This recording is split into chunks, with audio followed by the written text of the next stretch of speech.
Je suis dépourvu de foi et ne puis donc être heureux,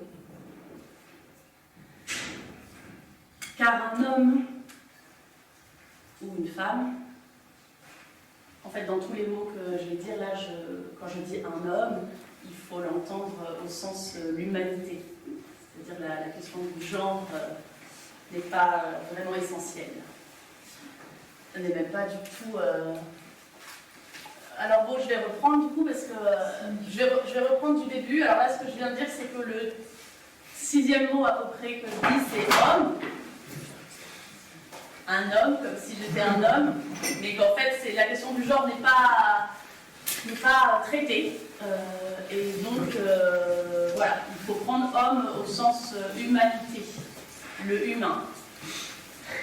Je ne vais pas féminiser la parole. Je suis dépourvu de foi et ne puis donc être heureux, car un homme qui risque de craindre que sa vie soit une errance absurde vers une mort certaine, ne peut être heureux. Je n'ai reçu en héritage ni Dieu, ni point fixe sur la terre d'où je puisse attirer l'attention d'un Dieu. On ne m'a pas non plus légué la fureur bien déguisée du sceptique, les ruses de Sioux du rationaliste ou la candeur ardente de l'athée. Je n'ose donc jeter la pierre ni à celle qui croit en des choses qui ne m'inspirent que le doute, ni à celui qui cultive son doute comme si celui-ci n'était pas lui aussi entouré de ténèbres. Cette pierre m'atteindrait moi-même, car je suis bien certain d'une chose, le besoin de consolation que connaît l'être humain est impossible à rassasier. En ce qui me concerne, je traque la consolation comme le chasseur traque le gibier. Partout où je crois l'apercevoir dans la forêt, je tire.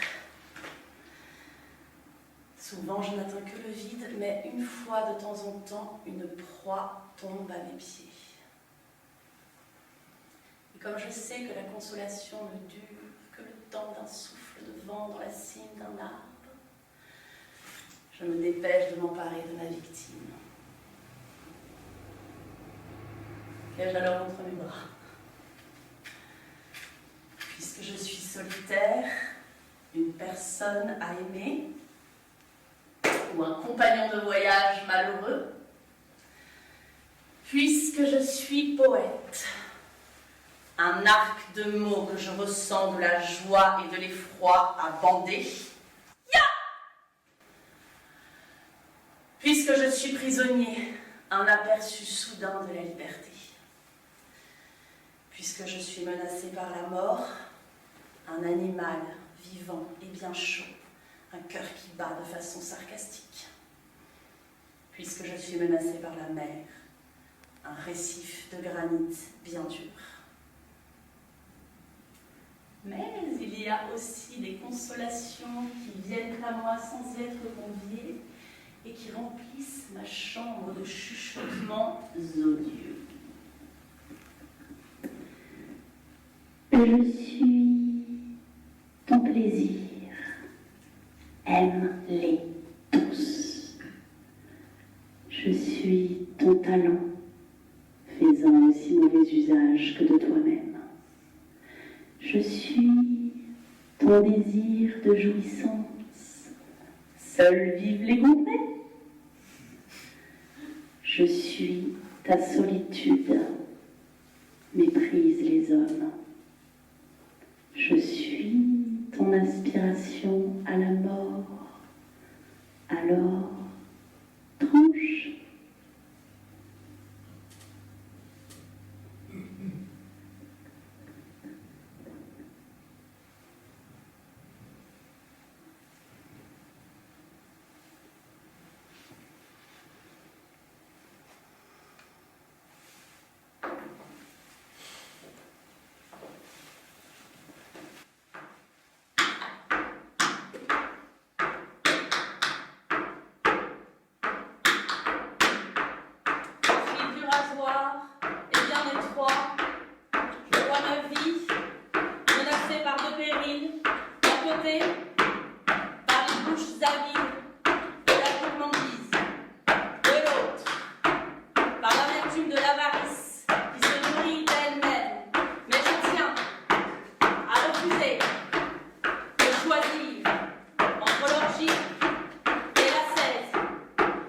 même si je dois pour cela subir le supplice du gril de mes désirs. Pour moi, il ne suffit pas de savoir que puisque nous ne sommes pas libres de nos actes, tout est excusable. Tout est excusable. Tout est excusable. Ce que je cherche, ce n'est pas une excuse à ma vie, mais exactement le contraire. Une excuse de pardon.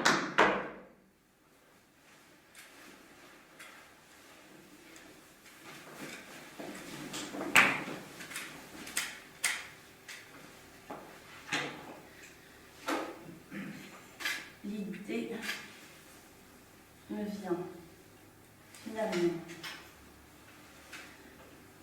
que toute consolation ne prenant pas en compte ma liberté est trompeuse, qu'elle n'est que l'image réfléchie de mon désespoir. En effet, lorsque mon désespoir me dit « Perds confiance, car chaque jour n'est qu'une trêve entre deux nuits. » la fausse consolation me crie « Espère, car chaque nuit n'est qu'une trêve entre deux jours. »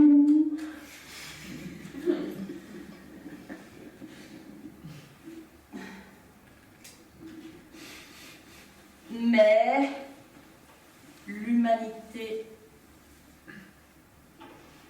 n'a que faire d'une consolation en forme de mots d'esprit. Elle a besoin d'une consolation qui illumine.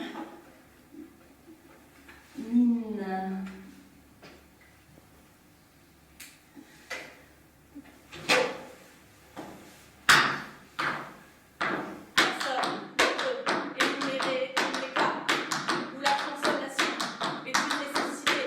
Personne ne sait quand tombera le crépuscule. Et la vie n'est pas un problème qui puisse être résolu en divisant la lumière par l'obscurité et les jours par les nuits. C'est un voyage imprévisible entre des lieux qui n'existent pas. Je peux, par exemple, marcher sur une page et sentir soudain le défi effroyable que l'éternité lance à mon existence dans le mouvement perpétuel de la mer et dans la fuite perpétuelle du vent.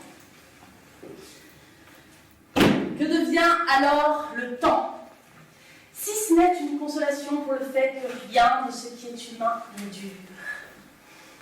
Quelle misérable consolation qui n'enrichit que les Suisses! Je peux rester assis devant un feu, dans la pièce la moins exposée de toutes au danger, et sentir soudain la mort me cerner. Elle se trouve dans le feu, dans tous les objets pointus qui m'entourent, dans le poids du toit et dans la masse des murs. Elle se trouve dans l'eau, dans la neige, dans la chaleur et dans le sang. Que devient alors le sentiment humain de sécurité? Si ce n'est une consolation pour le fait que la mort est ce qu'il y a de plus proche de la vie. Et quelle impitoyable consolation qui ne fait que nous rappeler ce qu'elle veut nous faire oublier.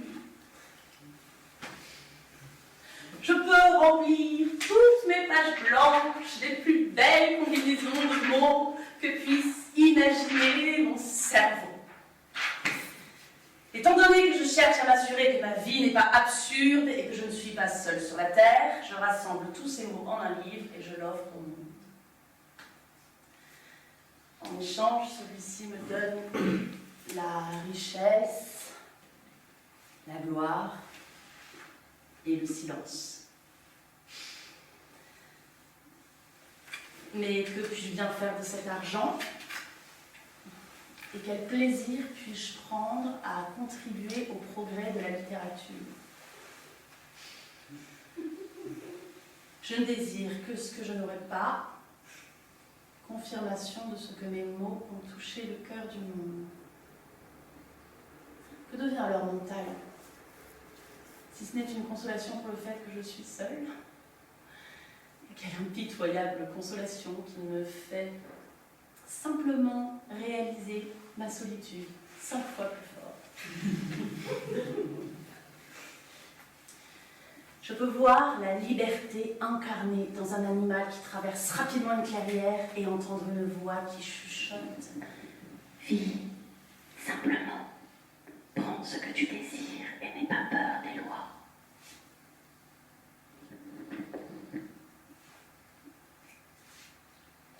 Vis simplement, prends ce que tu désires et n'aie pas peur des lois.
Bon conseil.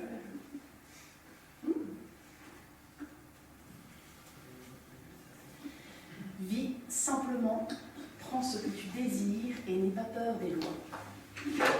Ah. Mais qu'est-ce que ce bon conseil, si ce n'est une consolation pour le fait que la liberté n'existe pas ? Et quelle impitoyable consolation pour celui qui s'avise que l'être humain doit mettre des millions d'années à devenir. Allez ça !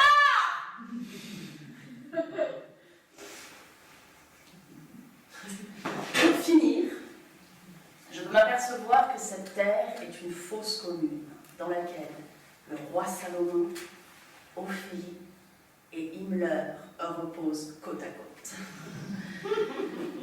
Je peux en conclure que le bourreau et la malheureuse jouissent de la même mort que le sage.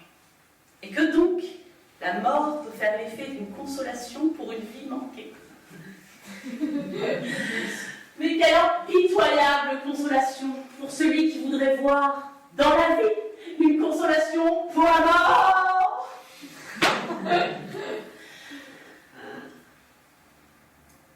Je ne possède pas de philosophie dans laquelle je puisse me mouvoir, comme le poisson dans l'eau, ou l'oiseau dans le ciel. Tout ce que je possède est un duel, et ce duel se livre chaque minute de ma vie, entre les fausses consolations qui ne font qu'accroître mon impuissance et rendre plus profond mon désespoir, et les vrais qui me mènent vers une libération temporaire. Je devrais peut-être dire la vraie, car à la vérité, il n'existe pour moi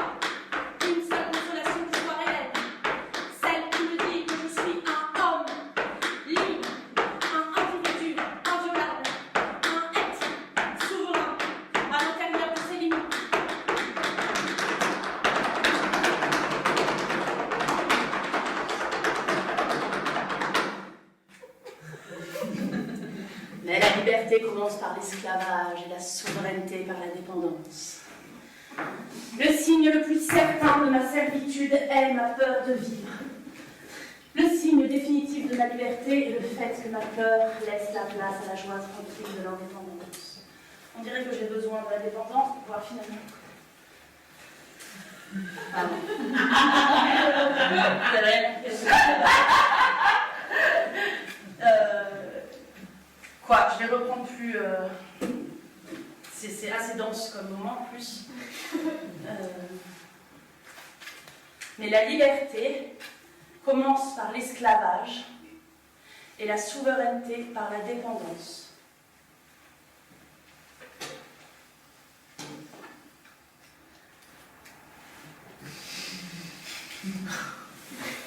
Le signe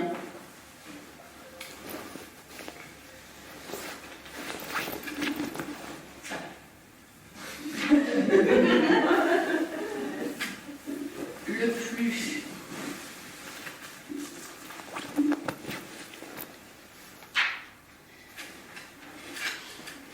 certain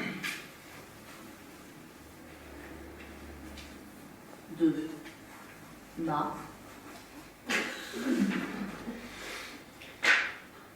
servitude est ma peur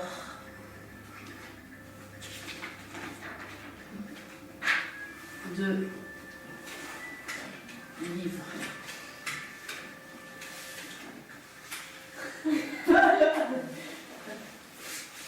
Je veux bien lui dire. Parce que quand même, je trouve que elle est assez importante. Je vois. On pourrait dire que c'est le signe le plus certain de ma servitude est ma peur de vivre. Voilà, si vous voulez la relire, elle résonne. Elle est particulièrement pour moi aujourd'hui. Le signe définitif de ma liberté est le fait que ma peur laisse la place à la joie tranquille de l'indépendance. On dirait que j'ai besoin de la dépendance pour pouvoir finalement connaître la consolation d'être un homme libre. Et c'est certainement vrai. À la lumière de mes actes, il me semble que toute ma vie semble n'avoir eu pour but que de faire mon propre malheur. Ce qui devait m'apporter la liberté m'apporte l'esclavage et des pierres en guise de pain.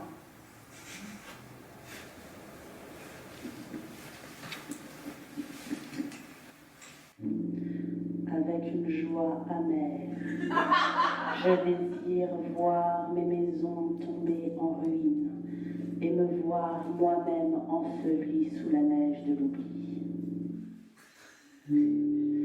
Mais la dépression est une poupée russe, et dans la dernière poupée se trouve un couteau, une lame de rasoir, un poison,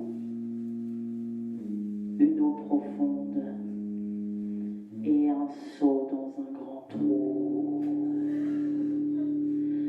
Il me semble alors devenir l'esclave de tous ces instruments de mort. Ils me suivent comme des chiens, à moins que le chien ce ne soit moi.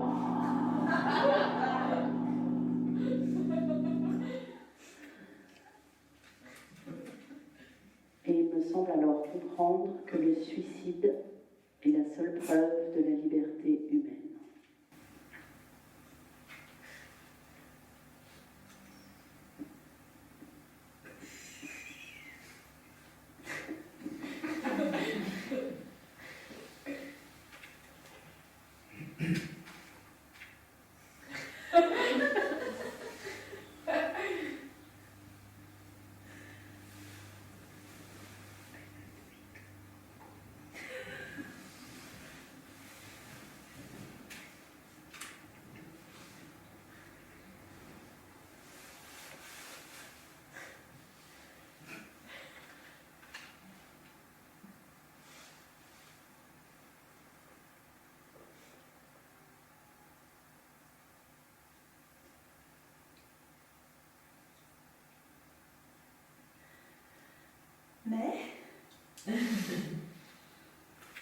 venant d'une direction que je ne soupçonne pas encore, voici que s'approche le miracle de la libération.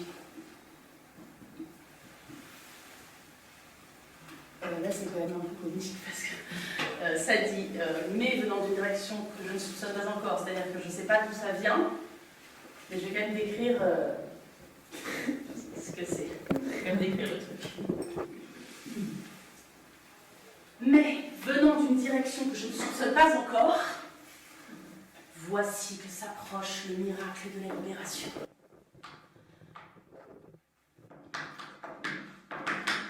Cela peut se produire sur le rivage, et la même éternité qui tout à l'heure suscitait mon effroi, et maintenant le témoin de mon accession à la liberté. En quoi consiste donc ce miracle? Tout simplement dans la découverte soudaine que personne, aucun être humain, aucune puissance n'a le droit d'énoncer envers moi des exigences telles que mon désir de vivre vienne à s'étioler. Car si ce désir n'existe pas, qu'est-ce qui peut alors exister? Hein?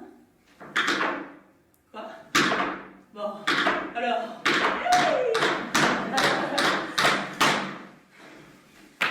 Puisque je suis au bord de la mer, je peux apprendre de la mer. Personne n'a le droit d'exiger de la mer qu'elle porte tous les bâtons ou du vent qui gonfle perpétuellement tous les voiles. De même, personne n'a le droit d'exiger de moi que ma vie consiste à être prisonnier de certaines fonctions. Pour moi, ce n'est pas le devoir avant tout, mais la vie avant tout. Tout comme les autres hommes, je dois avoir droit à des moments où je puisse faire un pas de côté et sentir que je ne suis pas seulement une partie de cette masse que l'on appelle la population du globe, mais aussi une unité autonome. Ce n'est qu'en un tel instant que je peux être libre vis-à-vis de tous les faits de la vie qui auparavant ont causé mon désespoir. Je peux reconnaître que la mer et le vent ne manqueront pas de me survivre et que l'éternité se soucie peu de moi. Et qui me demande de me soucier de l'éternité? Ma vie n'est courte que si je la place sur le rio du temps. Et qui me demande de compter? Me demande de compter le temps. Mais pas les talons, il convient à la vie. Le temps.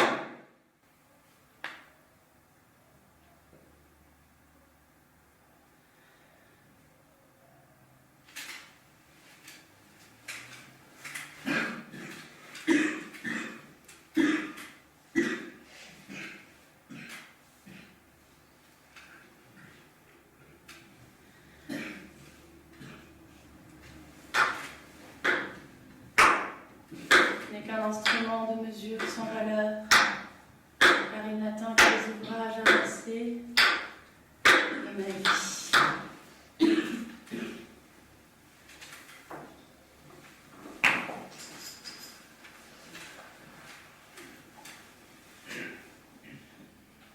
Le temps n'est qu'un instrument de mesure sans valeur, car il n'atteint que les ouvrages avancés de ma vie.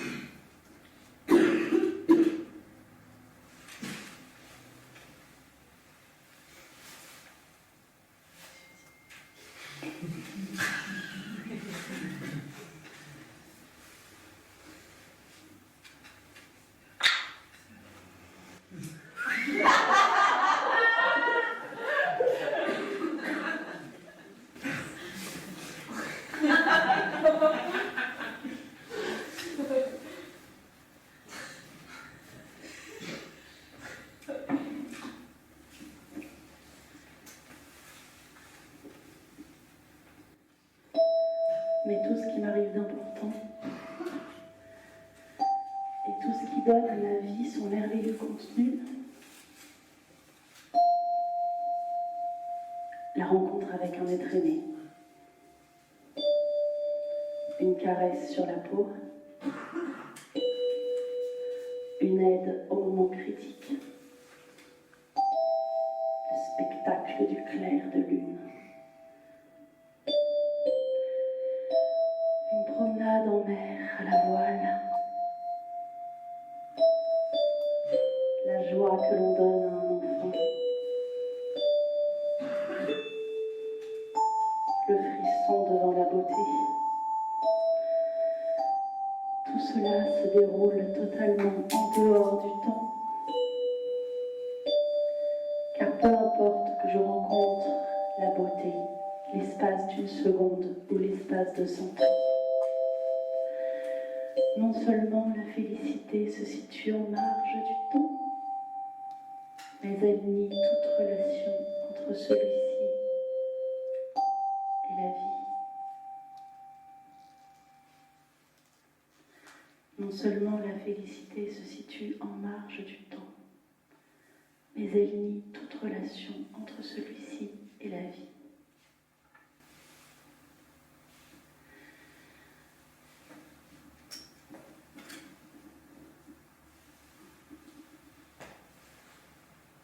Je soulève donc de mes épaules le fardeau du temps, et par la même occasion celui des performances que l'on exige de moi. Ma vie n'est pas quelque chose que l'on doive mesurer. Le saut du cabri et le lever du soleil ne sont pas des performances. Une vie humaine n'est pas non plus une performance.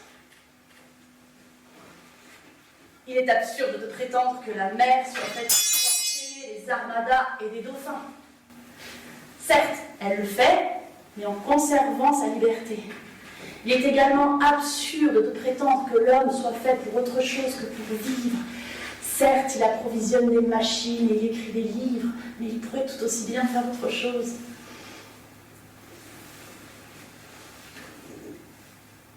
L'important est qu'il fasse ce qu'il fait, en toute liberté et en pleine conscience de ce que, comme tout autre détail de la création, il est une fin en soi. Il repose en lui-même comme une pierre sur le sable.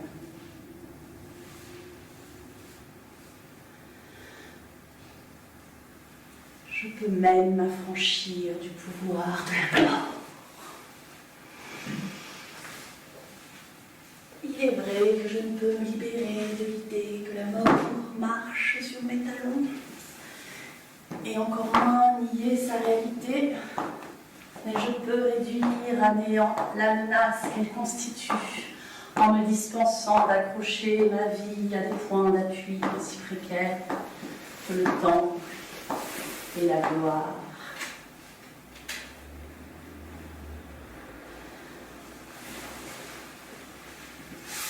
Mais je peux réduire à néant la menace qu'elle constitue en me dispensant d'accrocher ma vie à des points d'appui aussi précaires que le temps et la gloire.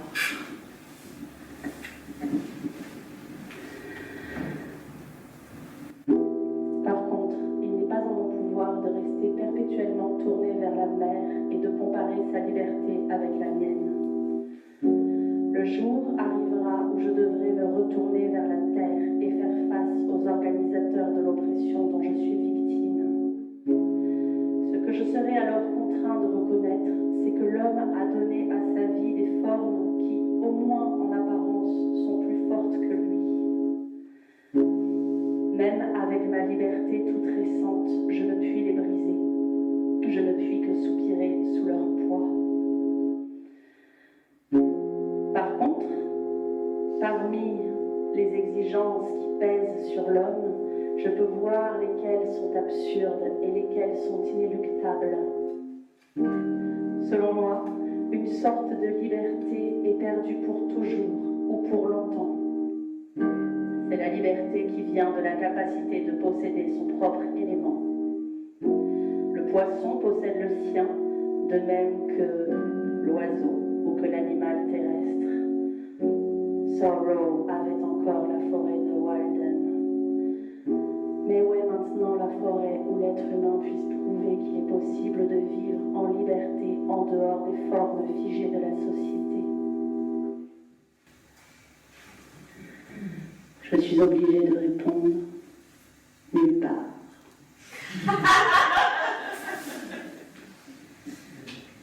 Si je veux vivre libre, il faut pour l'instant que je le fasse à l'intérieur de ces formes. Le monde est donc plus fort que moi. À son pouvoir, je n'ai rien à opposer que moi-même. Mais d'un autre côté, c'est considérable, car tant que je ne me laisse pas écraser par mon ombre, je suis, moi aussi, une puissance, et mon pouvoir est redoutable, tant que je peux lui opposer la force de mes mots à celle du monde, car celui qui construit les prisons s'exprime moins bien que celui qui bâtit la liberté.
Mais mon pouvoir ne connaîtra plus de bornes le jour où je n'aurai plus que le silence pour défendre mon inviolabilité.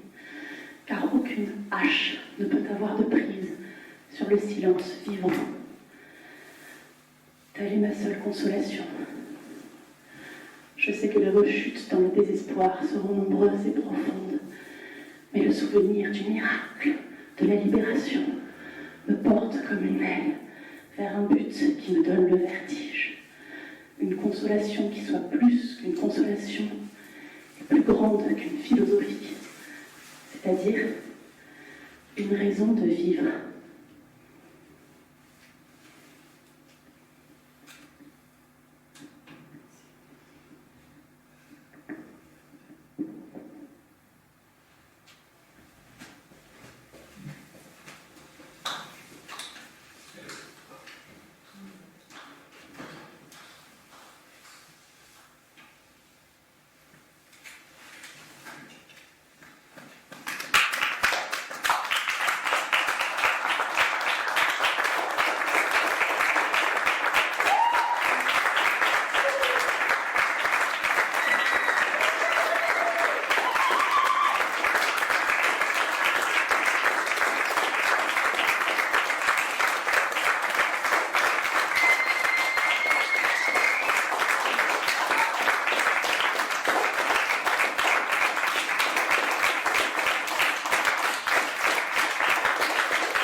Je serais heureuse d'avoir vos retours. Si vous avez un peu de quoi boire, on peut boire un coup maintenant. Et comme ça, on peut faire voilà, un petit débrief de tout ça. C'est la première fois que. C'est pas la première fois que je dis steak, c'est la première fois que je tente avec ce magnifique podium qu'a construit donc Charlotte Coury.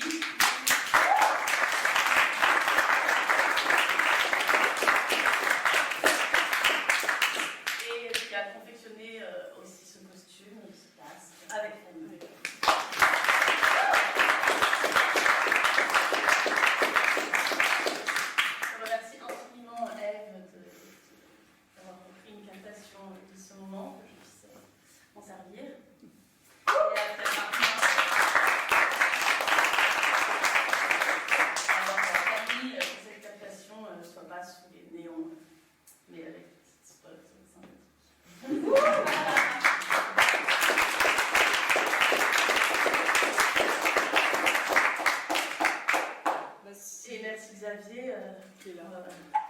pour les espaces et l'ouverture.